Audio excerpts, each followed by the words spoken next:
یزید بن زرع نے بیان کیا، کہا ہم سے سعید بن ابی عروبہ نے بیان کیا، ان سے قتادہ نے اور ان سے حضرت انس بن مالک رضی اللہ عنہ نے بیان کیا کہ رعل، ذکوان، عصیہ اور بنو لحیان نے رسول اللہ صلی اللہ علیہ وسلم سے اپنے دشمنوں کے مقابل مدد چاہی۔ حضرت صلی اللہ علیہ وسلم نے 70 انصاری صحابہ کو ان کی کمک کے لیے روانہ کیا۔ ہم ان حضرات کو قاری کہا کرتے تھے۔ اپنی زندگی میں معاش کے لیے دن میں لکڑیاں جمع کرتے تھے اور رات میں نماز پڑھا کرتے تھے۔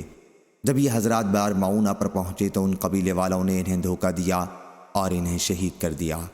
جب حضور صلی اللہ علیہ وسلم کو اس کی خبر ہوئی تو آپ نے صبح کی نماز میں 1 مہینے تک بد دعا کی۔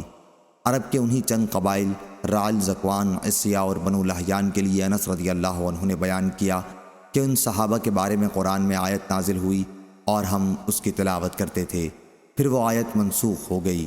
آیت کا ترجمہ: ہماری طرف سے ہماری قوم مسلمانوں کو خبر پہنچا دو کہ ہم اپنے رب کے پاس آ گئے ہیں، ہمارا رب ہم سے راضی ہے اور ہمیں بھی اپنی نعمتوں سے اس نے خوش رکھا ہے۔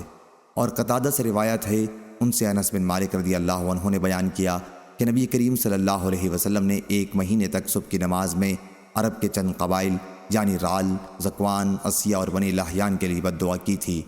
خلیفہ بن خیاط امام بخاری کے شیخ نے یہ اضافہ کیا کہ ہم سے یزید بن زرع نے بیان کیا، کہا ہم سے سعید بن ابی عروبہ نے بیان کیا، ان سے قتادہ نے کہ ہم سے انس رضی اللہ عنہ نے، یہ 70 صحابہ قبیلہ انصار سے تھے اور انہیں بارمعونہ کے پاس شہید کر دیا گیا تھا۔ صحیح بخاری حدیث نمبر 4090۔